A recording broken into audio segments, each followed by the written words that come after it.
இந்த நாளில் தேவ செய்திக்குள்ளே கடந்து போகலாம். அப்போஸ்தலர் நடபடிகள் 16வது அதிகாரம்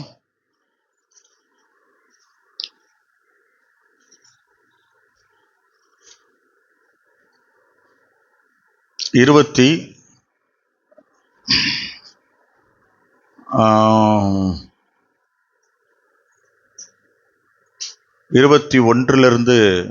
வாசிங்களேன், 27 வரைக்கும்.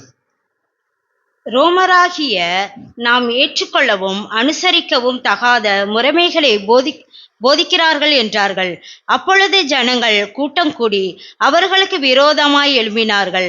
அதிகாரிகள் அவர்கள் வஸ்திரங்களை கிழித்து போடவும் அவர்களை அடிக்கவும் சொல்லி அவர்களை அநேக அடி அடித்த பின்பு சிறைச்சாலையிலே வைத்து அவர்களை பத்திரமாய் காக்கும்படி சிறைச்சாலைக்காரனுக்கு கட்டளையிட்டார்கள். அவன் இப்படிப்பட்ட கட்டளைகளை பெற்று அவர்களை உட்காவலிலே அடைத்து அவர்கள் கால்களை தொழுமரத்திலே மாட்டி வைத்தான். நடுராத்திரியிலே பவுலும் சீலாவும் ஜெபம் பண்ணி தேவனை துதித்து பாடினார்கள். காவலில் வைக்கப்பட்டவர்கள் அதை கேட்டுக்கொண்டிருந்தார்கள். சடிதிலே சிறைச்சாலையின் அஸ்திபாரங்கள் அசையும்படியாக பூமி மிகவும் அதிர்ந்தது. உடனே கதவுகள் எல்லாம் திறவுண்டது. எல்லோருடைய கட்டுகளும் கலன்று போயிற்று. சிறைச்சாலைக்காரன் நித்திரை தெளிந்து சிறைச்சாலையின் கதவுகள் திறந்திருக்கிறதை கண்டு கட்டுண்டவர்கள் ஓடி போனார்கள் என்று எண்ணி பட்டயத்தை உருவி தன்னை கொலை செய்து கொள்ள போனான். போதும். ஒரு விசையாக கண்களை மூடி, எங்கள் அன்பின் பரலோக பிதாவே, உம்முடைய பரிசுத்த பிள்ளையாகிய இயேசு கிறிஸ்துவுக்குள்ளாக உம்மை ஸ்தோத்திரிக்கிறேன். இந்த வார்த்தை உம்முடையதையா, இது விளக்கத்தை எங்களுக்கு தாரும். மறைபொருளை வெளிப்படுத்தும்படியாக இப்போ கொடுக்கிறேன். நீ கிருபை சூழ்ந்து கொள்ளும்படிக்கு ஜெபிக்கிறேன் இயேசுவின் மூலம் பிதாவே, ஆமென், ஆமென். அல்லேலூயா. இன்றைக்கு ஆண்டவரிடத்துல கேட்டுக்கொண்டிருந்தேன். ஆண்டவர் சொன்னாங்க, சமாதானத்தை குறித்து நீ பேசு, சமாதானத்தை குறித்து நீ பேசு என்று சொல்லி இந்த சம்பவத்தை ஆண்டவர் காண்பிச்சாங்க. இதுல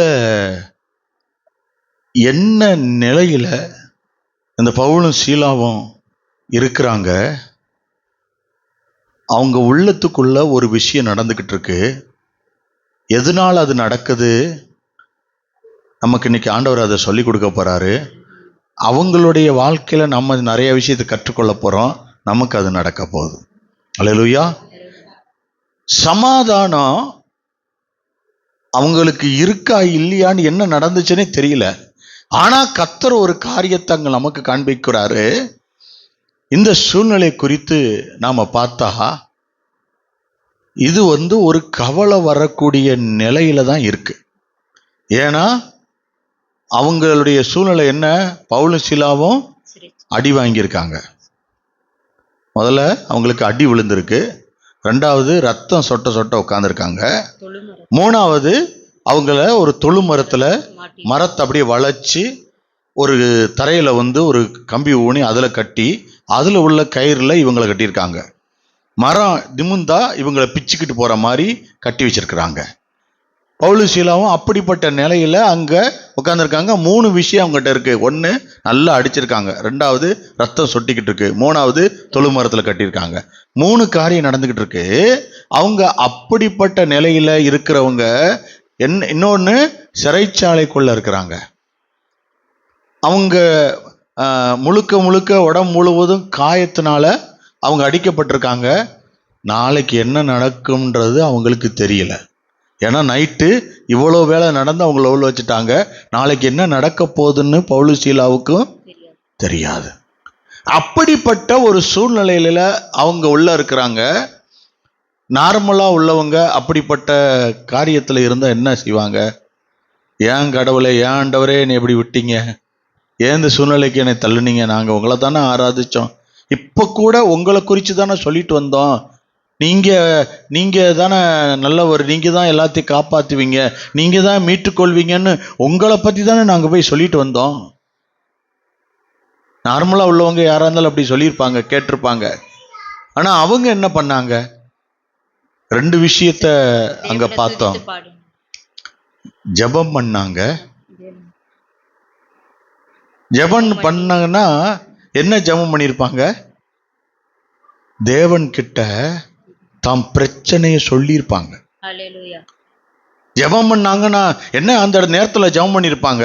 அடி வாங்கியிருக்காங்க, ரத்தம் சொட்டிக்கிட்டு இருக்கு, கை காலெல்லாம் கட்டப்பட்டிருக்கு. அவங்க என்ன நிலையில என்ன செஞ்சிருப்பாங்க? தேவன் கிட்ட தாம் பிரச்சனையை, பவுல் தான் பிலிப்பியர்ல எழுதியிருக்கிறாரு, தேவன் கிட்ட உங்க பிரச்சனை ஸ்தோத்திரத்தோடு கூட வேண்டுதலினாலும் ஜெபத்தினாலும் தேவனுக்கு தெரியப்படுத்துங்கன்னு சொல்லியிருக்காரு. அப்ப அப்படி சொன்னவர் என்ன செஞ்சிருப்பாருங்க? இந்த அனுபவம் வந்துருச்சுன்னா அவர் என்ன செஞ்சிருப்பாருன்னா, ஆண்டவர்கிட்ட ஜெபத்துல அந்த விஷயத்தை சொல்ல ஆரம்பிச்சிட்டாரு. ரெண்டாவது, பிரச்சனையை விட என் தேவன் பெரியவர் என்பதை பவுலும் சீலாவும் அறிஞ்சிருந்தாங்க. உன் பிரச்சனையை விட தேவன் பெரியவர் என்பதை நீங்க அறிந்திருக்க வேண்டும். இயேசு பெரியவர் என்பதை நீங்க தான் காண்பிக்கணும். அவங்க பயம் இல்லாம உட்கார்ந்ததுக்கு இந்த பிரச்சனையை காட்டில இயேசு பெரியவர் என்பதை அவங்க நம்பினாங்க. அதனாலதான் அவங்க இப்படிப்பட்ட அடி அடிச்ச பொழுது அவங்க துதிச்சாங்க. துதி எப்படி நல்லா இருக்கும்போது துதிச்சாங்களா?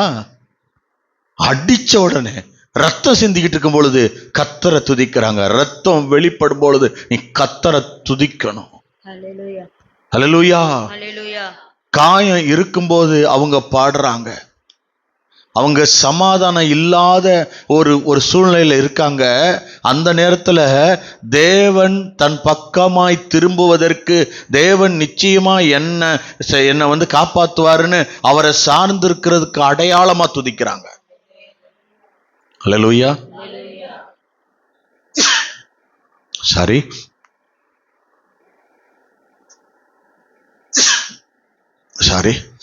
ஆண்டவரை துதிக்கும் பொழுது நம்முடைய வாழ்க்கையில நடக்க சூழ்நிலை சமாதான சந்தோஷமா இருந்தா மட்டும்தான் நம்மளால அதை செய்ய முடியும். ஆனா இவங்களுக்குள்ள அழுது கொண்டிருக்கும் பொழுது, அவங்க ரத்தம் சிந்தி கொண்டிருக்கும் பொழுது, கை கால்கள் கட்டப்பட்டிருக்கும் பொழுது அவர்கள் தேவனை நோக்கி துதிக்கிறாங்க. அப்புறம் என்ன ஆச்சு? இந்த வசனத்துல 26வது வசனத்துல, சடுதியிலே சிறைச்சாலையின் அஸ்திபாரங்கள் அசையும்படியாக பூமி மிகவும் அதிர்ந்தது. பூமி அதிர்ந்துச்சு. உடனே கதவுகள் எல்லாம் திறவுண்டது. சிறைச்சாலையின் அஸ்திபாரம் குலுங்கிட்டு கதவு எல்லாம் திறந்துருச்சு. எல்லாருடைய கட்டுகளும் கலண்டு போச்சு. அப்ப அவங்க தேவனுக்கு தெரியப்படுத்தியிருக்காங்களா இல்லையா? ஆமென். ஹல்லேலூயா. தேவனுக்கு தெரியப்படுத்தினா இந்த காரியம் நடக்கும். அர்த்தம் என்ன தெரியுமா? நீ துதிக்கும் போது தேவன் இறங்கி வர்றாருன்னு அர்த்தம். ஹல்லேலூயா. எத்தனை பேருக்கு புரியுது? ஆமென். தேவன் இறங்கி வந்தாருன்னா உன்னை கட்டி இருக்கிற கட்டுகளை அறுத்து வெளியே கொண்டு வர்றதுக்கு அவர் வல்லவர். அவர் இறங்கும் போது அஸ்திபாரம் அசைய ஆரம்பிச்சிடும். உனக்காக உன் தேவன் இறங்குகிறார் என்ற அர்த்தம். அல்லேலூயா. சங்கீதம் 22:3 வாசிங்களேன். ஏன் நான் அந்த வார்த்தையை சொல்றேன் அப்படின்றத அந்த வசனம் சொல்லுது. சங்கீதம் 22:3, இஸ்ரவேலின் துதிகளுக்குள் வாசமாய் இருக்கிற தேவரீரே பரிசுத்தர். அல்லேலூயா. அவங்க துதிச்சாங்க பாருங்க. அந்த இஸ்ரவேலின் துதிகளுக்குள்ள இருக்கிறவரு அவங்க கட்ட அவிழ்க்க, கதவை திறக்க, அவங்களுக்கு முன்னாக இறங்கும் பொழுது அஸ்திபாரம் அசைய ஆரம்பிக்குது. உங்களுக்காக அவர் இறங்கி வரணும். அவர் இறங்கி வந்தார்னா எந்த காரியத்தில் நீங்க கட்டப்பட்டிருது, கடன்ல கட்டிருந்தாலும், எந்த வியாதியில கட்டப்பட்டிருந்தாலும், எந்த பில்லிசுனிய கட்டுகள் இருந்தாலும் அந்த கட்டு தானாய் கலரும். அல்லேலூயா. தானாய் கலரும். சிம்சோன் மேல ஒரு பெரிய கயிறை போட்டு கட்டி வச்சிருந்தாங்க. பரிசுத்த ஆவியானவருடைய வல்லமை அவர் மேல இறங்கின உடனே அந்த கட்டுகள் எல்லாம் சாம்பல் போல, அப்படி எரிஞ்ச சாம்பல்ல ஒரு கயிறு கட்டியிருந்தா அப்படி இருக்கும், அது போல இருந்துச்சான். அப்படியே புதுவா கொட்டி போச்சான். உன் மேல கத்தர் இறங்கும் பொழுது கட்டி இருக்கிற கட்டெல்லாம் எரியும். கத்தர் அந்த கட்டை ஏறிய பண்ணுவா. அல்லேலூயா. அங்க என்ன நடந்துச்சு? ஒரு காரியம் பாருங்க. கவலையோட இருந்தாங்க. ஆனா அந்த கவலையை கண்டுக்கவே இல்லை. ஆனா தேவனை துதிச்சாங்க.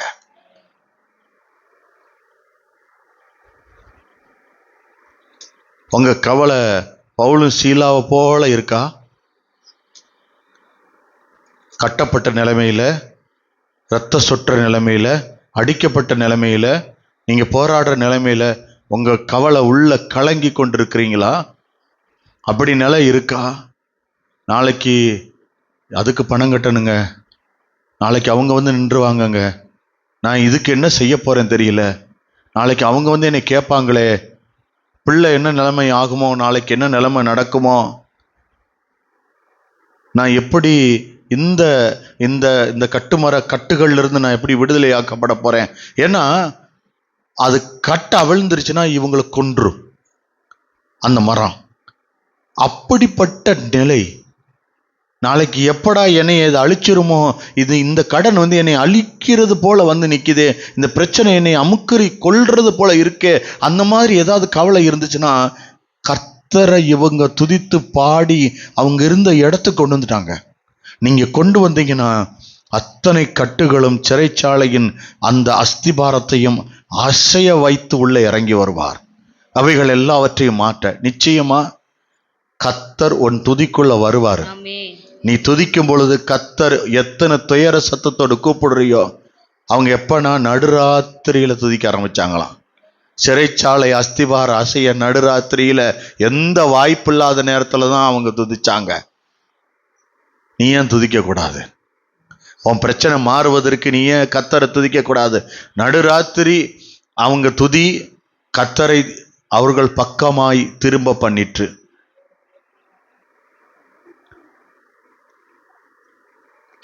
உன் வாழ்க்கையில எது இருண்ட பகுதியா இருக்கோ அதுதான் உனக்கு நடுராத்திரி.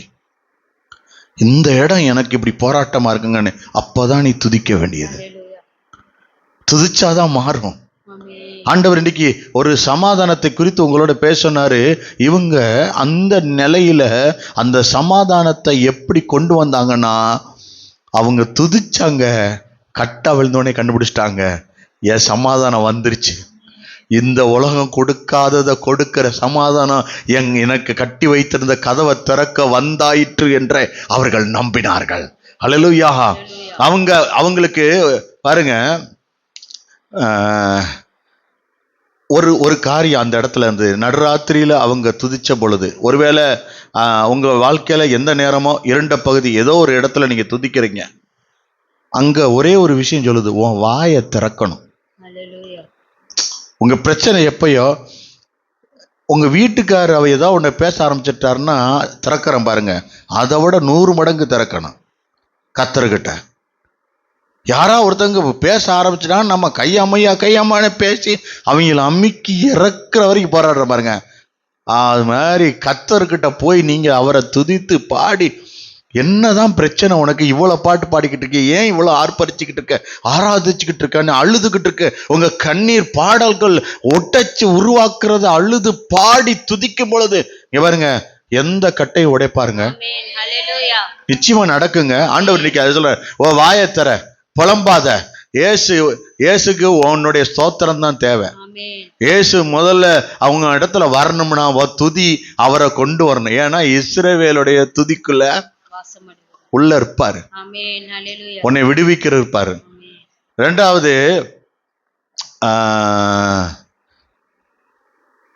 நல்லதே நடக்கணும் அப்படின்னு நினைச்சு நீங்க துதிக்கணும். எனக்கு ஒரு நல்லது நடக்கும் என்பதை நீங்க எண்ணிதான் துதிக்கணும். நீங்க துதிக்கும் பொழுது எந்த என் ஆண்டவர் எவ்வளவு நல்லவர் என்பதை நான் இங்க பார்க்க போறேங்க, என் கடன்ல இருந்து என்னைய வெளியே கொண்டு வந்து என்னை நிறுத்துவாரு, நான் வீடு கட்டும்போது எந்த பிரச்சனையும் இல்லாம முதல்ல அவரை பெரியவரா பாருங்க, அப்பதான் அந்த பெரியவர் உள்ள வந்து வேலை பார்க்க முடியும். எப்ப பார்த்தாலும் ஐயோ அந்த பிசாசு என்ன அமுக்கிடுவான், நடத்த விடாம பண்ணிடுவான். முதல்ல கர்த்தரை பெரியவரா பாருங்க, அப்பதான் அவர் அங்க வந்து கிரியை செய்ய முடியும். அவரை துதிக்கிறதற்கு நீங்க ஒரு காரணம், நல்லது நடக்கும்போது துதிக்க அப்படி காரணம் தேடாதீங்க.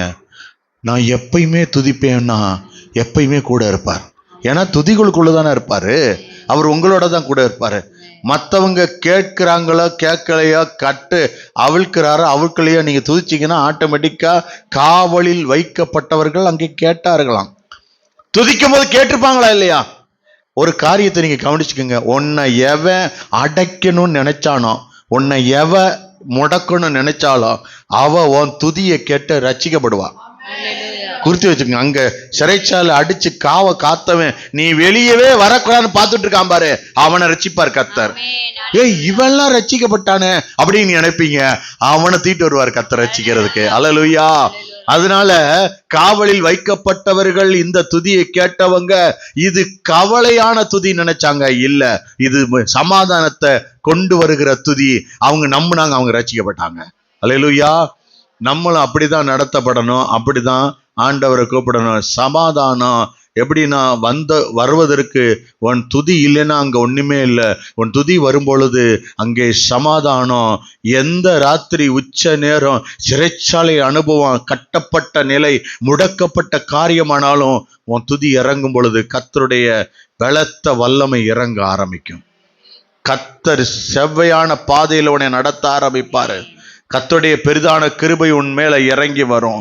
அவர் எல்லா தடைகளை உடைத்து கொண்டு உனக்குண்டான காரியத்துல எல்லாவற்றிலும் உதவி செய்கிறவராய் அவர் இறங்கி வருவார். அல்லேலூயா, அல்லேலூயா. கர்த்தர் நமக்கு நிறைய காரியங்களை சொல்லி கொடுத்திருக்கிறாரு. மேன்மையான ஆசீர்வாதத்தை உங்க வாழ்க்கையில தரப்போறாரு. எத்தனை பேர் விசுவாசிக்கிறீங்க? அல்லேலூயா. கர்த்தர் சரியானதை செய்வார். சங்கீதம் 119வது சங்கீதம் 165வது வசனம். 119வது சங்கீதம் 165. உம்முடைய வேதத்தை நேசிக்கிறவர்களுக்கு மிகுந்த சமாதானம் உண்டு, அவர்களுக்கு இடறல் இல்லை. அல்லேலூயா. இடறல் வராதான். அவன் விழமாட்டான்றாரு. ஏன்னா அவன் வசனத்தை நேசிச்சு எல்லாருக்கும் போதிச்சுக்கிட்டு இருந்தான்ல, வசனத்தை சொல்லி கொடுத்துக்கிட்டு இருந்தான்ல. இங்க பாருங்க, உங்க பிரச்சனையை திரும்பி பார்த்துட்டே இருக்காதீங்க. வசனத்தை அந்த வசனம் எப்படி எழுதிருக்கு? உம்முடைய நேசிக்கிறவர்களுக்கு, வேதத்தை நேசிக்கிறவங்களுக்கு மிகுந்த சமாதானம் உண்டு. நம்புறியா? இந்த வேத புத்தகத்தை நீ நேசிச்சேனா, அதுக்குள்ள இருக்கிறது என்னை மாத்தும் நீ நம்பினேனா, உன் சமாதானம் எல்லையை தாண்டி அத்தனை காரியத்தை நிரப்புகிறதா இறங்கி வரும். இன்னைக்கு சமாதானத்தை குறித்து பேசுறாரு. அது என்ன செஞ்சுச்சான்? அவர்களுக்கு இடரலே கிடையாதான். நான் பைபிளை நம்பி நின்னுங்க, நான் விழுந்துட்டேங்கன்னு சொல்ற காரியம் வராதான். நான் ஏசப்பாவை நம்பி நின்னேன், நான் தோக்கவே இல்லை, நான் ஜெயிச்சு வந்துட்டேன்றத சொல்ல வைப்பாரு. ஒருவேளை உங்க திறமையை நம்பிருந்தீங்கன்னா தோத்து போயிருவீங்க. நீங்க இயேசுவனுடைய வேத வசனத்தை நம்பினீங்கன்னா கர்த்தர் உங்களை ஜெயிக்க வைப்பாரு. இந்த வசனத்தை சொல்லுகிறது, நான் கடவுளுடைய வார்த்தைய கட்டளைகளையோ அவரை நேசிக்கிறேன்றதுக்கு அடையாளம் என்னுடைய உள்ளத்துக்குள்ள ஒரு சமாதானம். எப்படி சொல்றேன்னா, இப்ப வெளியில ஒரு புயல் அடிக்குன்னு வச்சுக்கோங்க, வெளியில வாசல்ல வெளியில புயல் அடிக்குன்னு வச்சுங்க, ஒரு ஒரு ஒரு ஒரு ஒரு கை குழந்தை வச்சிருக்கீங்க வச்சுங்க, அந்த குழந்தைய துணியெல்லாம் போத்தி வச்சிருக்கீங்க நல்லா மூடி. அந்த குழந்தை என்ன செய்யும் நினைக்கிறீங்க? நம்மளை போல ஐயோ புயல் வந்துச்சு, எதை சாய்க்குமோ எதை இடிக்குமோ அப்படின்னு எதை கவலைப்படுமா? நம்ம நல்லா செட்டில் ஆயிட்டோம், இனி என்ன காரியம் நடந்தானே. நம்மளை விட பெரியவர் கையில நான் இருக்கேன், எனக்கு கவலை இல்லை, என்னை பெரியவர் நடத்துவார்னு எந்த கவலை இல்லாம அந்த குழந்தை நிம்மதியை தூங்குறது போல உன் நிம்மதியை கர்த்தர் கொடுக்கறதுக்கு தான் இன்னைக்கு சமாதானத்தை குறித்து பேசிட்டு இருக்காரு. எவ்வளவு புயல் அடிச்சாலும் அந்த குழந்தைக்கு கவலை இல்லையா? ஏன்னா நான் பெரியவருக்குள்ள இருக்கேன். நீ நம்புறியா? நீ இயேசுக்குள்ள இருக்கிற நம்புறியா? அவர் வார்த்தைக்குள்ள இருக்க நம்புறியா?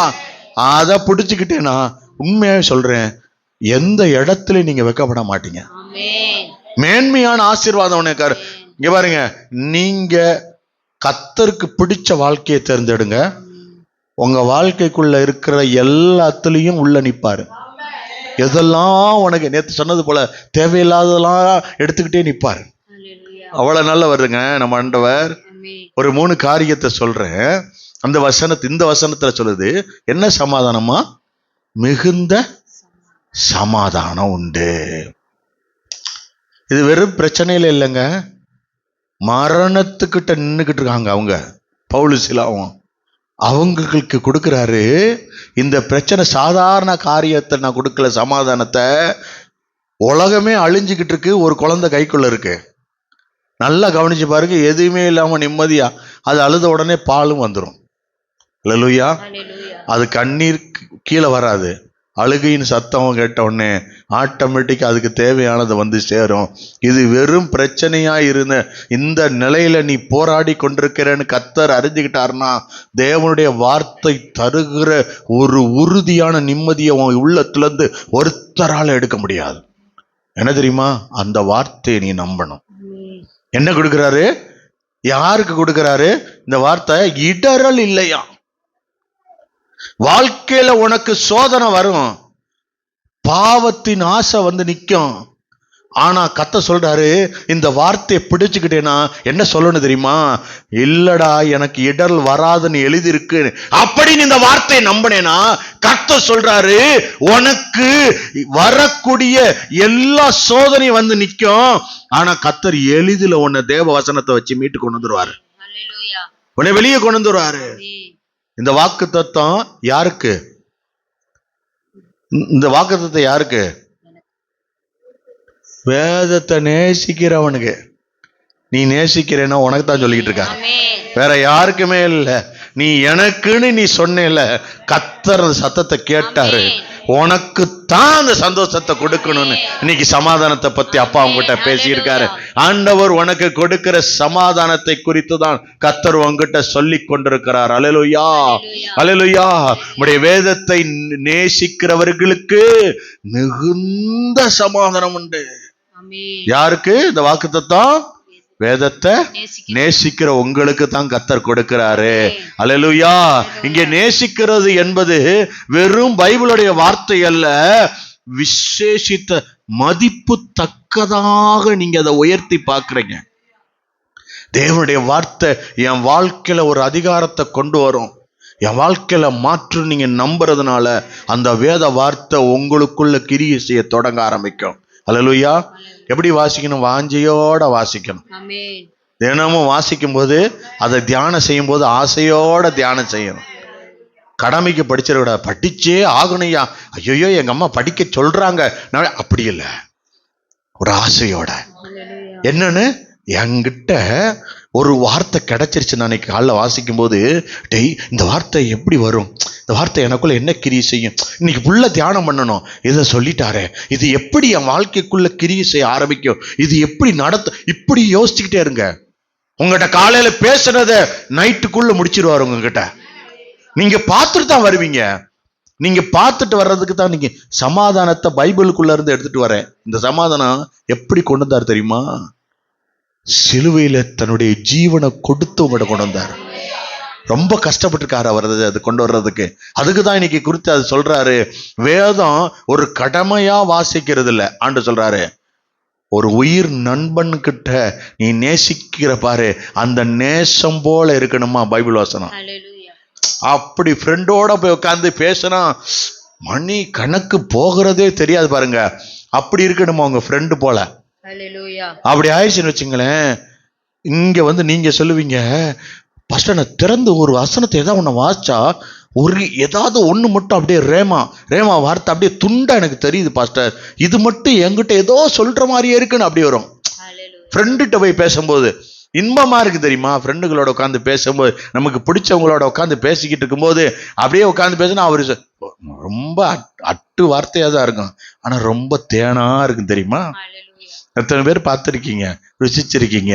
ஒன்றும் பிரயோஜனம் உள்ளதா இருக்கும். பாருங்களேன், குழந்தைங்க பேசும்போது நல்லா கவனிச்சிருப்பீங்க. ஃபர்ஸ்ட் அம்மானு பேசும். இந்த வார்த்தையை நீங்க இந்த உலகத்துல கேட்டதே இல்லை பாருங்க. ஆனா உங்க குழந்தை சொல்லும்போது அது ரொம்ப பெஸ்டா தெரியும், ஆசையா இருக்கு. ஏங்க ஊர் உலகமே நாய் நரி எல்லாம் அம்மான்னு தான் கூப்பிடுது. ஆனா நம்ம குழந்தை ஃபர்ஸ்ட் பேசும்போது ஏதாவது ஒரு வார்த்தை புதுசா சொல்லிருச்சுன்னா அந்த பெத்தவங்க முகத்தை பார்க்கணுமே. நம்ம யாருமே கேட்டதில்லாத வார்த்தை சொன்ன மாதிரி திடீர்னு கேட்டு என்ன ஆச்சு அப்படின்னு உடனே ஏன் என்ன என்ன நான் கேட்டதே இல்லையா, என்ன ஆச்சுன்னு எவனுமே கேட்டது இல்லையா, உலகத்துல யாருமே சொன்னது இல்லையா, எந்த படத்துலயும் டைலாக் வந்தது இல்லையா, எந்த இடத்துல யாரும் பேசுனதே இல்லையா, என்னாச்சு உங்களுக்கு உடம்பு முடியலன்னா பாஸ்டர் கிட்ட என்னாச்சுன்னு கேட்டதே இல்லையா, புதுசா கேட்டது மாதிரி. ஆனா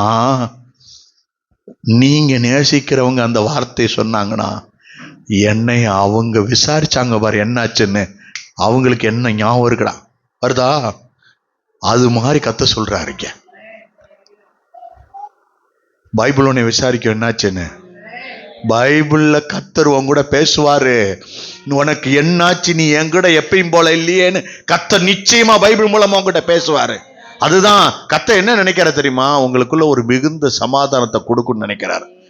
அந்த சமாதானம் எப்படிப்பட்ட சமாதானம் தெரியுமா, யோவான் 14:27 இயேசு கொடுத்த சமாதானம். இந்த சமாதானம் இயேசு கொடுக்கிற, இது உலகம் தருகிற சமாதானம் இல்ல. இயேசு சொன்ன மாதிரி சமாதானத்தை உங்களுக்கு வைத்து போகிறேன், என்னுடைய சமாதானத்தையே உங்களுக்கு கொடுக்கிறேன், உலகம் கொடுக்கிற பிரகாரம் நான் உங்களுக்கு கொடுக்கிறதில்லை. உங்கள் இருதயம் கலங்காமலும் பயப்படாமலும் இருப்பதாக. அப்படின்னா ஏதாவது ஒரு வார்த்தைய உங்ககிட்ட இந்த உலகம் கொடுத்து, நான் உன்னை ஆறுதல் படுத்திட்டேன், இந்த நடந்துச்சுல நீ சமாதானமா ஆயிட்டேல அப்படியான்னு சொல்லி செய்யாது. அந்த வார்த்தைகள்ல எதுவுமே கிடைக்காது. ஆனா இயேசு இந்த வார்த்தையை உங்ககிட்ட கொடுத்துட்டார்னா உன் உள்ளத்துக்குள்ள சமாதானம் வர்ற வரைக்கும் நிற்பாரு. உனக்கு சமாதானம் கிடைக்கிற வரைக்கும் காத்திருப்பாரு. அதுக்குத்தான் அந்த வார்த்தையை உங்கள்கிட்ட கொடுக்குறாரு. எப்படி சமாதானம்? அது மிகுந்த சமாதானம். அல்லேலூயா. உன் உள்ளத்துக்குள்ள ஒரு நிம்மதி வந்துடும். உன் பிரச்சனை நடுவுல உன் மனசு கலங்காம நிற்கும். பார்த்துக்கலாம்டா, வாழ்ந்துருவோம்டா நிற்கும். அதுதான் சமாதானம். வாழ வைப்ப. இங்க பாருங்க, கடன் இருக்கு, கடன் பிரச்சனை இருக்கு. இந்த கடன் நம்மளை ஜெயிச்சிரும், நம்மளை கொண்டு போட்டுரும், அழிச்சிரும். நம்ம ஒரு நாள் கூட ஜெயிச்சிருவோன்ற எண்ணமே நமக்குள்ள வரலனா அது எதையாவது ஒன்றை செய்ய போராடிக்கிட்டே இருக்கும். இங்க வாங்கி அங்க கொடுக்க, அங்க வாங்கி ஏதாவது ஒன்று செஞ்சுக்கிட்டே இருக்கும். ஆனா நாம அதை அழிச்சிருவோம். இந்த கடனை காட்டிலும் என் தேவன் பெரியவர், உன் பிரச்சனையை முடிப்பான்னு நம்பினேனா இந்த சபையில கடன் இல்லாதவங்க இங்க உட்கார்ந்துருப்பீங்க, டியூ இல்லாதவங்க இருப்பீங்க. இந்த நீங்க கடனே இல்லாம வீடு கட்டி முடிப்பீங்க, கடனே இல்லாம உங்க நகைகளை திருப்பி கொண்டு வருவீங்க. கர்த்தர் அப்படிப்பட்ட காரியத்தை செய்வார். ஹல்லேலூயா. உன் உள்ளத்துக்குள்ள ஒரு சமாதானம் வரும். அப்ப என்ன இருக்காது தெரியுமா, குற்ற மனசாட்சி இருக்காது. சில காரியத்துல குற்ற மனசாட்சியே நம்மளை கொன்றும். நம்ம அதை செஞ்சுட்டோமோ, நம்ம எப்படி செஞ்சுட்டோமோ, நம்ம இதை பண்ணிட்டோமோ அப்படின்னு அதுவே நம்மளை கொல்லும். ஆண்டவர் சொல்றாரு, நான் உனக்கு சமாதானத்தை கொடுத்துட்டேன்னா அந்த இது வெளியில போயிடும். ஏன்னா உன் உள்ளத்தை அரிச்சுக்கிட்டுக்குன்னு வந்தோடனே எடுத்துட்டு வராத. உன் உள்ளத்துக்குள்ள வேலை பார்ப்பாரு. சும்மா சமாதானத்தை கொடுத்துட்டு போக மாட்டாரு. உன் உள்ளத்துக்குள்ள எது ஒன்ன அப்படியே போட்டு அரித்து கொண்டிருக்கிறதோ அதையெல்லாம் கர்த்தர் பிடுங்கி எடுத்து போடுவார். தெளிந்த உள்ளத்தை கொடுப்பார். பயம் இல்லாத ஒரு காரியம். பவுலும் சீலாவும் இவ்வளவு பிரச்சனையில காலையில எழுந்தவொடனே யூதர்கள் என்ன செய்ய போற, ரோமர்கள் என்ன செய்ய போறாங்களோ தெரியல. ஆனா பவுல் அதை குறித்து கவலை இல்லை. இன்று ராத்திரியில நான் என் தேவனை துதிக்கணும், என் வேலையா தான். நாளைக்கு இருக்க கடனை குறித்து கவலைப்படாதீங்க. நாளைக்கு திங்கட்கிழமை என்ன நடக்க போகுது, இந்த வார்த்தை என்ன நடக்க போகுதுன்னு கவலைப்படாதீங்க. இன்னைக்கு உங்ககிட்ட கொடுத்தது இன்னைக்கு துதிக்க வச்சுட்டாரு பாருங்க. இன்னைக்கு ஆர்ப்பரிச்சிரு, நாளைக்கு எல்லா பிரச்சனையும் மாறிடும். அல்லேலூயா. நாளைக்கு உன் ஆசீர்வாதம் இடர்லாம வரும். நம்புறியா? இடர்ல தடிக்க, அதாவது உன் பாவம் ஏதாவது ஒண்ணு உள்ள நுழைஞ்சு ஏதாவது தேவையில்லாத ஒரு காரியத்தை செஞ்சு உன்னை இடர்ல ஒண்ணுமே செய்ய முடியாது.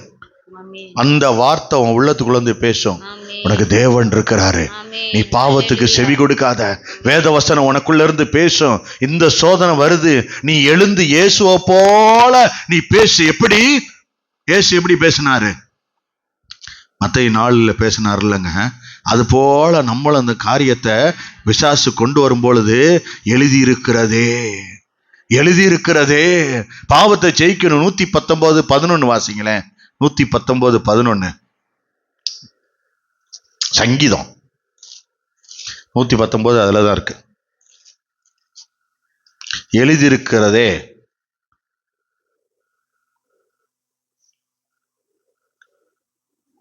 நான் உமக்கு விரோதமாய் பாவம் செய்யாதபடிக்கு உமது வாக்கை என் இருதயத்தில் வைத்தேன். தெரியுதா?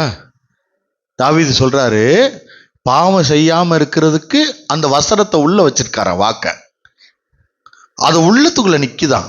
அது உங்க ஆண்டவருடைய வசனம் உங்க உள்ளத்துக்குள்ள இருந்துச்சுன்னா அந்த பாவத்தை அது செய்ய விடாது.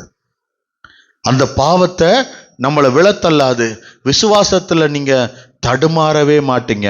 வாழ்க்கையில எவ்வளவு கஷ்டம், ஒருவேளை உங்களுக்கு அநியாயம் நடந்தாலும், ஒருவேளை குழப்பம் நிறைய வந்தாலும், நீங்க தேவன் மேல வைத்திருக்கிற நம்பிக்கை உங்களை தாங்கி தப்புவித்து வெளியே கொண்டு வரும்படிக்கு கர்த்தர் உங்களை வெளியே கரம் பிடித்து இழுத்து கொண்டு வந்துருவாரு. அல்லேலூயா. இது எப்படிங்க என் வாழ்க்கையில பயன்படுத்துறது? நீ அதிகாரத்தை என்ன வாசிக்கிறிய பைபிளை, காலையில எந்திரிச்ச உடனே எப்படி என்ன நடந்தாலும் பைபிளை வாசிச்சுட்டு அடுத்த காரியத்துக்கு போ. நீங்க அப்படி தேவ வசனத்தை தியானம் செய்யும் பொழுது அன்னைக்கு உங்ககிட்ட எதை பேசி இருக்கிறாரோ அதை யோசிச்சுக்கிட்டே கடந்து போ. ஒருவேளை அது என் வாழ்க்கையில எதையா செய்யணும்னு ஆண்டவர் சொல்றாருன்னா நீ கீழ்ப்படி. காரியத்தை அன்னன்னைக்கு நீ செயல்படுத்து.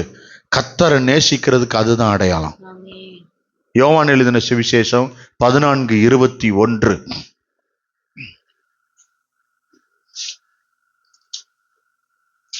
உண்மையா நேசிக்கிறவங்களுக்கு எவ்வளவு புயல் அடிச்சாலும் உள்ளத்துக்குள்ள அமைதி தாங்க. தடுக்கி விழணும், பாவத்துல விழக்கூடிய இடரல் வந்தாலும் கர்த்தர் உன்னை தாங்கி பிடிச்சுக்கிட்டு நிப்பாரு, உன்னை கைவிடவே மாட்டாரு. வாசிங்க.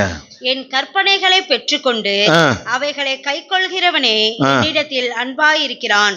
என்னிடத்தில் அன்பாயிருக்கிறவன் என் பிதாவுக்கு அன்பாயிருப்பான். நானும் அவனில் அன்பாயிருந்து அவனுக்கு என்னை வெளிப்படுத்துவேன் என்றார். அல்லேலூயா. வசனத்து மேல அன்பு வச்சுட்டேனா அப்பாவை மேல அன்பு வச்சிருவாரு. நீ அப்பா அன்பு இல்லாம அதனால யாரோ என்னை நேசிக்க மாட்டாங்களான்னு நினைக்கிறீல, இயேசு அவர் உன்னை நேசிக்கிறேன் என்று சொல்லி கொண்டிருக்கிறார். என்னுடைய அன்பை நான் உனக்கு தருவேன், என் பிதா உன்னை நேசிப்பார் என்று சொல்லி இயேசு உனக்கு அன்பு செலுத்த காத்திருக்கிறார். அல்லேலூயா. கவலை வந்துருச்சுன்னா பயமும் கூடயே வந்துடும். அதனால சமாதானத்தை இழந்து போவீங்க. வேலையை குறித்து கவலை வருதா? குடும்பத்தை குறித்து கவலை வருதா? எதிர்காலத்துல என் பிள்ளை எப்படி இருக்க போதும் என்று கவலை வருதா? வேதத்துக்கிட்ட போயிடுங்க. வேதத்தை நீங்க வாசிக்கிறத விட்டுறாதீங்க. அதுல மிகுந்த சமாதானம் நிறைவா இருக்கு. அதை கிடைக்கிற வரைக்கும் வாசிங்க. பிலிப்பியர் 4:6-7 நம்ம தியானம் பண்ணும் பொழுதெல்லாம் அப்பா அந்த வசனத்தை சொல்லாம இருக்க மாட்டாரு. பிலிப்பியர் 4:6-7 இந்த வசனத்தை தியானிச்சு தியானிச்சு ஜெபிச்சு உன் மனசுல பத்திரப்படுத்து இந்த வசனத்தை. நீங்கள் ஒன்றுக்கும் கவலைப்படாமல் எல்லாவற்றையும் குறித்து உங்கள் விண்ணப்பங்களை ஸ்தோத்திரத்தோட கூடிய ஜெபத்தினாலும் வேண்டுதலினாலும் தேவனுக்கு தெரியப்படுத்துங்கள். தேவன்கிட்ட சொல்லிருங்க. அப்புறம் அப்பொழுது எல்லா புத்திக்கும் மேலான தேவ சமாதானம் உங்கள் இருதயங்களையும் உங்கள் சிந்தனைகளையும் கிறிஸ்து இயேசுவுக்குள்ளாக காத்துக்கொள்ளும். ப்ரொடெக்ட் பண்ணிடும். அந்த இடல் பாவம் உள்ள வராதபடி பாதுகாத்துருமா உங்க இருதயத்தை. அசுத்த எண்ணமே உங்க சிந்திக்குள்ள வராதாம். நீங்க தோத்து போக மாட்டீங்க. அந்த கவலை இருக்கு பாருங்க, ஒருவேளை கவலை உள்ள வரணும்னு போராடினாலும் இந்த வசனம் சொல்லுது இயேசுக்குள்ளாக காத்து கொள்ளுமா. உங்க இருதயத்தை பாதுகாத்து கொள்ளும். கவலையும் பயமும் உள்ளே விடாது. வேலி அடைத்து கர்த்தர் பாதுகாக்க வைப்பார். அல்லேலூயா. 1 கொரிந்தியர் 10:13 ஆண்டவர் சொல்லாரு, இடரல் இல்லை. கர்த்தருடைய வாக்கு தத்தம் உங்களுக்கு உதவி செய்யும், உதவும். கர்த்தர் எத்தனை சோதனை வந்தாலும் அங்க ஒரு வழியை வச்சிருப்பாரு, அங்க ஒரு காரியத்தை வச்சிருப்பாரு. தேவன் தருகிறார். இந்த வசனத்தை வாசிங்களே. 10:13 மனுஷருக்கு நேரிடுகிற சோதனையே அல்லாமல் வேறே சோதனை உங்களுக்கு நேரிடவில்லை. வேற சோதனை ஒண்ணு உங்களுக்கு வரல. தேவன் உண்மையுள்ளவராய் இருக்கிறார்.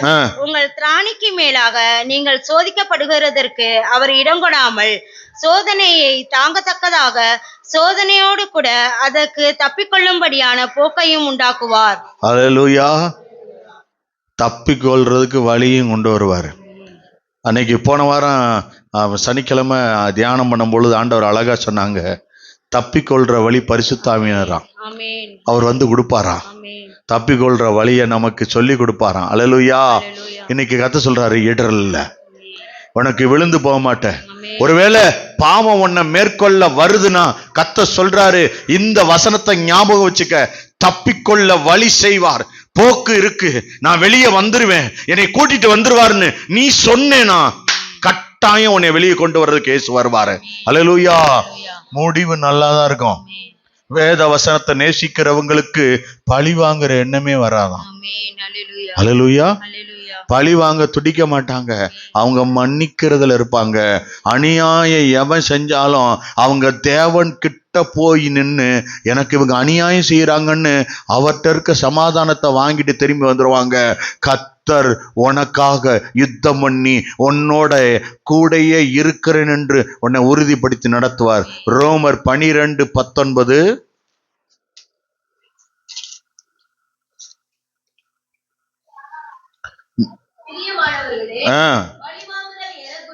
பிரியமானவர்களே, பழி வாங்குறது எனக்குரியது, நான் போய் பதில் செய்ய போறேன்.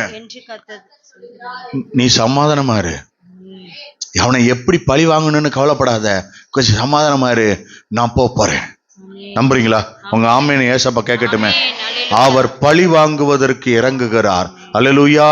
முடிவு எடுக்கிறதுக்கு குழப்பமா இருக்கா? கவலைப்படாத, இந்த வசனத்தை அறிக்கிட்டுக்கிட்டே இரு. கர்த்தர் உனக்கு நல்ல தீர்வை, நல்ல முடிவை, நல்ல சூழ்நிலைகளை உனக்கு கொடுக்க போறாரு. அல்லேலூயா. நான் ஒரு எளிதான ஒரு அழகான ஒரு கடன் பிரச்சனைகளை, கடனை பத்தி நான் நடத்துறேன். ஒரு சின்ன காரியம் சொல்லித்தரேன். அதை வச்சு நீங்க மற்ற எந்த பிரச்சனையில் நீங்க இருக்கீங்களோ அதை புரிந்து கொள்ளுங்க. அதன் மூலமா நீங்க ஜெயிச்சு வரலாம். சங்கீதம் 119, 165 வசனம் வாசிச்சோம்ல, அந்த வசனத்தை இந்த இந்த கடனோட ஒப்பிட்டு நாம பார்க்கும்போது ஒரு காரியம் நடக்குது. வாசிங்களேன் அந்த வசனத்தை. நம்ம ஏற்கனவே வாசிச்சதுதான். உம்முடைய வேதத்தை நேசிக்கிறவர்களுக்கு மிகுந்த சமாதானம் உண்டு, அவர்களுக்கு இடரல் இல்லை.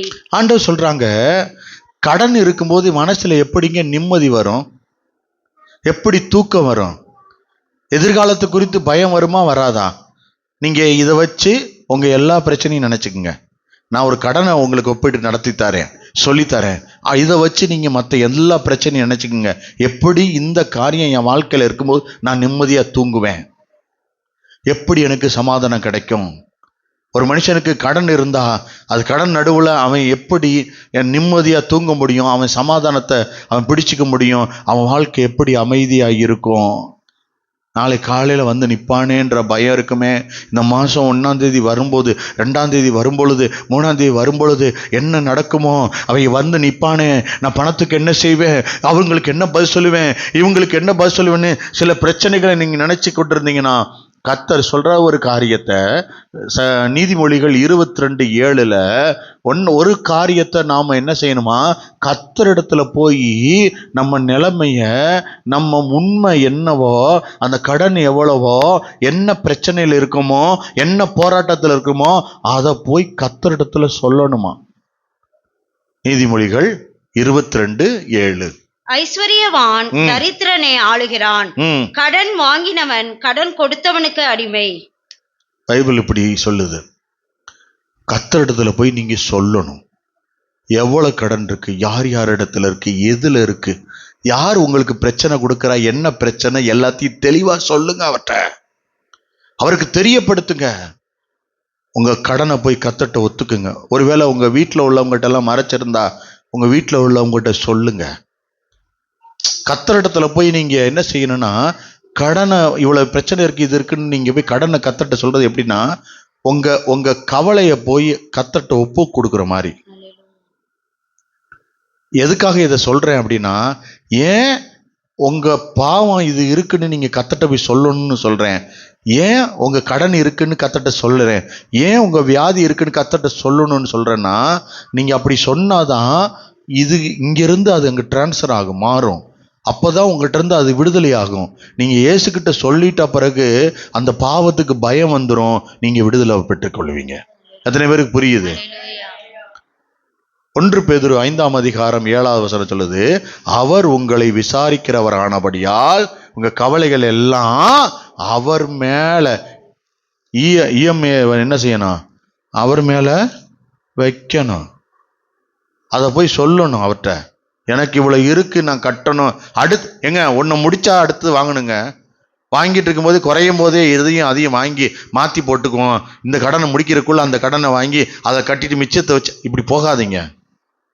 முதல்ல முடிக்கிறதுக்கு இன்னைக்கு உதவி செய்ய போறாரு. அந்த பாதை திறக்க போகுது. உங்க கடனுக்கு உண்டான ஆலோசனை கர்த்தர் சொல்லி கொடுத்துருக்கிறாரு. நீ கவலைப்படாம இயேசு கிட்ட போய் உன் பாரத்தை இறக்கி வை. கர்த்தர் அப்படி இறக்கி வச்சேன்னா ஆண்டவர் போதும் என்கிற மனசை முதல்ல உங்க இருதயத்துக்குள்ள கொண்டு வருவார். எப்படின்னா, எல்லாத்தையும் நிறைய இடத்துல உங்க இருதயம் அது வேணும் இது வேணும் அது வேணும் இது வேணும்னு சொல்லி கடன் வாங்கி வாங்கி வாங்கி தூண்டிக்கிட்டே இருப்பாருங்க. அதை முதல்ல உங்க மனசை ஒருநிலைப்படுத்துவார். போதும் என்ற மனசு, இது போதும், இதை வச்சு வாழ்ந்துக்கலான்ற மனசை கொண்டு வந்து பணத்தை மிச்சம் பிடிச்சி அந்த கடன் அடைக்க வைப்பார். உன்னை கிளியர் பண்ணி வெளியே கொண்டு வரணும்னு நினைக்கிறாரு. 1 தீமோத்தேயு 6ஆம் அதிகாரம் 6ஆம் வசனம், போதும் என்கிற மனதுடனே கூடிய தேவ பக்தியே மிகுந்த ஆதாயம். இனி தேவையில்லாத செலவெல்லாம் அது நிறுத்திடும். அதனால இந்த வசனங்களை உங்களுக்கு ஓடிட்டு காண்பிக்கிறேன். இடர்ல இல்லை, தகப்பன் முடிவெடுக்கிறார் உனக்காக. இனிமே உன் தகப்பன் முடிவெடுக்கும் பொழுது நல்ல அப்பா உனக்காக முடிவெடுப்பாரு, நல்ல முடிவு உனக்கு கிடைக்கும். ஆண்டவர் அதை மாத்த நினைக்கிறாரு. உனக்கு இந்த பாவம் உன் மனசு அழுத்துதா, ஒருவேளை இந்த கடன் உன் மனசு அழுத்துதா, அது நிமித்தம் நீ தடுமாறுறியா, கண்டிப்பா இயேசு சொல்றாரு, இடரல் உனக்கு இல்லை, இடரல் உனக்கு வராது. வேதம் உனக்கு சமாதானத்தை கொடுக்க போது, நீ விழமாட்ட. கர்த்தர் உன்னை தூங்கி எல்லா காரியத்திலும் உன்னை வேற ஒரு இடத்துக்கு தூக்கி நவர்த்த போறாரு. அழிவுக்குள்ள உன்னை விடமாட்டாரு. லோத்து இருந்த பட்டணம் அழிக்கப்பட்டுச்சு. ஆனா அவன் உத்தமனா இருந்ததுனால அவன் அங்க விடல. அவனை அங்கிருந்து அப்படி தூக்கிட்டு வந்து இறக்கி விட்டாங்க. 2 பக்கம் பிடிச்சு அப்படி சல்லுன்னு தூக்கிட்டு வந்து இறக்கி விட்டாங்க. தேவ தூதர்கள் ஒன்னு அங்கிருந்து தூக்குவாரு. அல்லேலூயா. அங்க இடம் இல்லை. ஆண்டவர் உன்னை தூக்கி வெளியே கொண்டு வந்து உன்னை நடத்த அவர் வல்லவராய் இருக்கிறார்.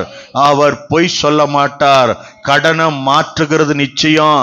உனக்கு தப்பிக்கொள்ள வழி செய்வார். நீ அவர்கிட்ட போய் உண்மையை சொல்லு.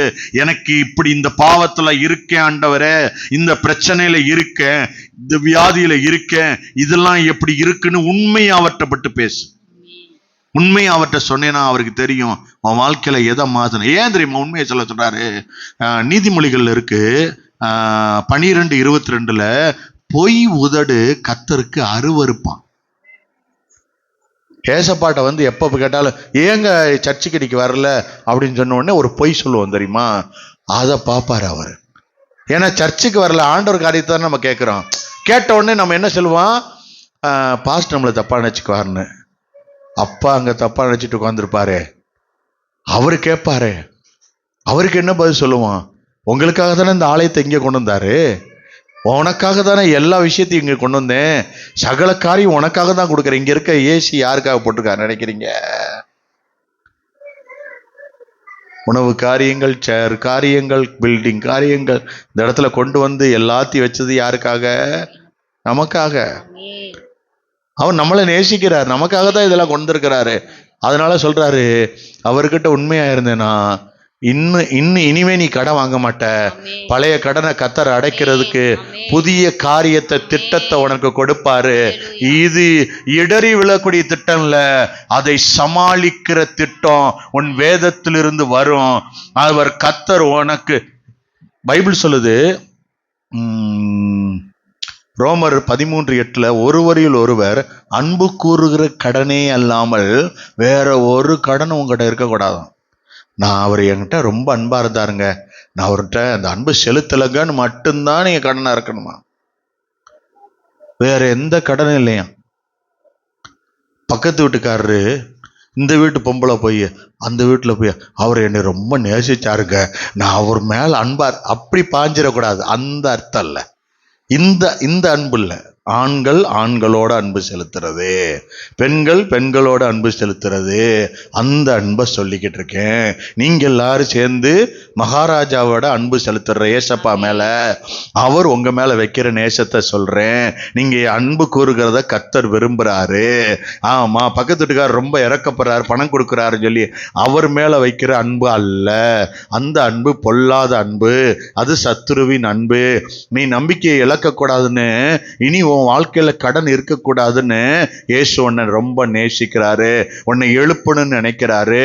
அப்படின்னா நீ என்ன செய்யணும் தெரியுமா? 3 காரியத்தை செய்யணும். 1 ஜெபம் பண்ணணும், 2வது வேத வசனம் வாசிக்கணும், 3வது திட்டமிடணும், 4வது உதவி அப்பாட்ட கேட்கணும். இந்த காரியத்தை கேட்டேன்னா, ஜெபம் பண்ணும்போது தினமும் காலையில் எந்திரிச்சு இந்த வசனத்தை சொல்லி சொல்லி சொல்லி என் நடுவில் எனக்கு சமாதானம் வேணும், என் கடனில் சமாதானம் வேணும், என் வியாதியில் சமாதானம் வேணும், எனக்கு எல்லா காரியத்திலும் இங்கே காக்கணும் அப்படின்னு சொல்லி கேட்டுட்டு திட்டத்தை கேட்டிங்கன்னா விசேஷித்த ஞானத்தை கொடுத்து அழகா திட்டத்தை போட உங்களுக்கு பிளானை கொடுப்பாரு. கரெக்டா திட்டம் விழுகும். உதவி கேட்டேன்னா கர்த்தர் உதவியை கொடுப்பாரு. கர்த்தர் நல்ல ஆலோசனை சபையில கொடுப்பாரு. உனக்கு தேவையான ஞானத்தை உனக்கு உன்னுடைய சிரஸ்ல வைப்பாரு. நீ போய் தனியா போராட மாட்ட, உங்கூட ஒருத்தர் நிப்பாரு. இந்த கடன்ல நீ போராடும் போது உங்கூட ஏசு நிப்பாரு. நீ ஜெயிச்சு வெளியே வரும்படி கர்த்தர் ஞாபகம் வச்சுக்க, உன்னை தனியாவே அனுப்ப மாட்டாரு. நீ தனியா இல்ல. நீ இந்த சூழ்நிலையில உனக்கு அடைக்கலம் வேணும்னு அவருக்கு தெரியும். நீ தத்தளிக்கிறேன்னு தெரியும். தயவு செய்து எந்த மனுஷனிடத்துல போய் உதவி கேட்டு நிக்காத. உன் கடனை அடைக்க கர்த்தர் இன்னைக்கு திட்டத்தை கொடுத்துக்கிட்டு இருக்கிறாரு. எந்த விஷயத்துல உன் மனசு அப்படியே நொறுங்கி அழுத்தப்பட்டு இருக்கிறதோ அந்த காரியத்தை கர்த்தரிடத்துல சொல்லி இந்த வேத வசனத்தை அறிக்கை செய்யும் பொழுது கர்த்தர் உன்னை விடுவித்து வெளியே கொண்டு வருவார். மன அழுத்தத்தை மாத்துவாரு, கஷ்டத்தை மாத்துவாரு, சூழ்நிலைகளை மாத்துவாரு. இனி தாமதிக்க மாட்டாரு. உன்னை தனியாவும் விட மாட்டாரு. அல்லேலூயா. தனியா விட மாட்டாரு. சமாதானத்தை உனக்கு கொடுக்கிற வரைக்கும் இரவுல நீ தூங்கும் போது இருள் உன்னை மேய்கிறது போல அப்படியே என்ன பண்றதுன்னு தெரியாது, உன்னை மூடி அழுத்தி மன அழுத்தத்துல தூக்கம் இல்லாம ஆயிடுச்சுன்னா பாட ஆரம்பிச்சிரு, துதிக்க ஆரம்பிச்சிரு. இரவே கட்டவிழ்த்துருவாரு, இரவே சிறைச்சாலையின் கதவை உடைச்சிருவாரு. சமாதானம் உள்ள நுழைஞ்சிரும். கர்த்தர் படுத்து கொண்டிருக்கும் பொழுது உன் ஆண்டவர் உன் பாரத்தை வெளியே எடுப்பாரு. நீ தாங்க முடியாது இருக்கிற வேதனை மாறிடும். கர்த்தருடைய வேத வசனத்தை நேசிக்கிறவங்களுக்கு கர்த்தர் சொன்ன மிகுந்த சமாதானம் இறங்கி வந்து மூடும். நாளைக்கு காலையை குறிச்சு கவலைப்படாத. நாளைக்கு நீ கவலைப்படாம இருக்கிறேன்னா இன்னைக்கு நீ கர்த்தரை நம்பிட்டு போறேன்னு அர்த்தம். நாளைக்கு உன் பிரச்சனையை கர்த்தர் மாத்த போறாருன்னு அர்த்தம். ஒரே முடிவு, கர்த்தர் இருக்கிறாரு, என் கடனை மாத்திருவாரு, என் பிரச்சனையை மாத்திருவாரு, என் பணத்தை சந்திச்சிருவாரு. நான் கர்த்தரிடத்துல இருந்து உதவி கேட்டுருவேன். நான் என் சுய புத்தி மேல சாயல, நான் இயேசு மேல நம்புறேன், அதனால என்னை படிப்புல ஜெயிக்க வைப்பாரு. என் சுய புத்தி மேல சாயல, நான் இயேசு மேல சாயிறேன், என் பாதையை செவைப்படுத்துவாரு. நான் என் சுய புத்தி மேல நிக்கல, நான் என் கணவன் மேல நம்பிக்கை வைக்கல, என் இயேசு மேல நம்பிக்கை வைக்கிறேன். நான் என் உலகத்துல உள்ள எந்த மனுஷனையும் நம்பல, நான் இயேசுவை நம்புறேன். இயேசு என்னை ஜெயிக்க வைப்பாரு. போதகர்கிட்ட மட்டும் ஆலோசனை கேட்க போய் சொல்லுங்க, இல்லைன்னா உங்க பிரச்சனையை சொல்லுங்க. அவர் அவங்களுக்காக ஜெபம் பண்ணிக்குவாரு. அல்லேலூயா. அது உங்களுக்கு ஒரு சப்போர்ட்டிவா இருக்கும். கர்த்தர் உங்களுக்கு உதவி செய்வார். அல்லேலூயா. கடன் பிரச்சனை இருக்குன்னா, ஒருவேளை உங்களால தாங்க முடியலன்னா கூட ஒரு ஜெபக்குறிப்பு கொடுத்துருப்பாங்க, நாங்க உங்களுக்காக ஜெபிக்க தயாரா இருக்கோம். வெக்கப்படாதீங்க, பணம் இல்லைன்னு கவலைப்படாதீங்க, உங்க நிர்வாகம் பண்ண முடியலன்னு போராடாதீங்க.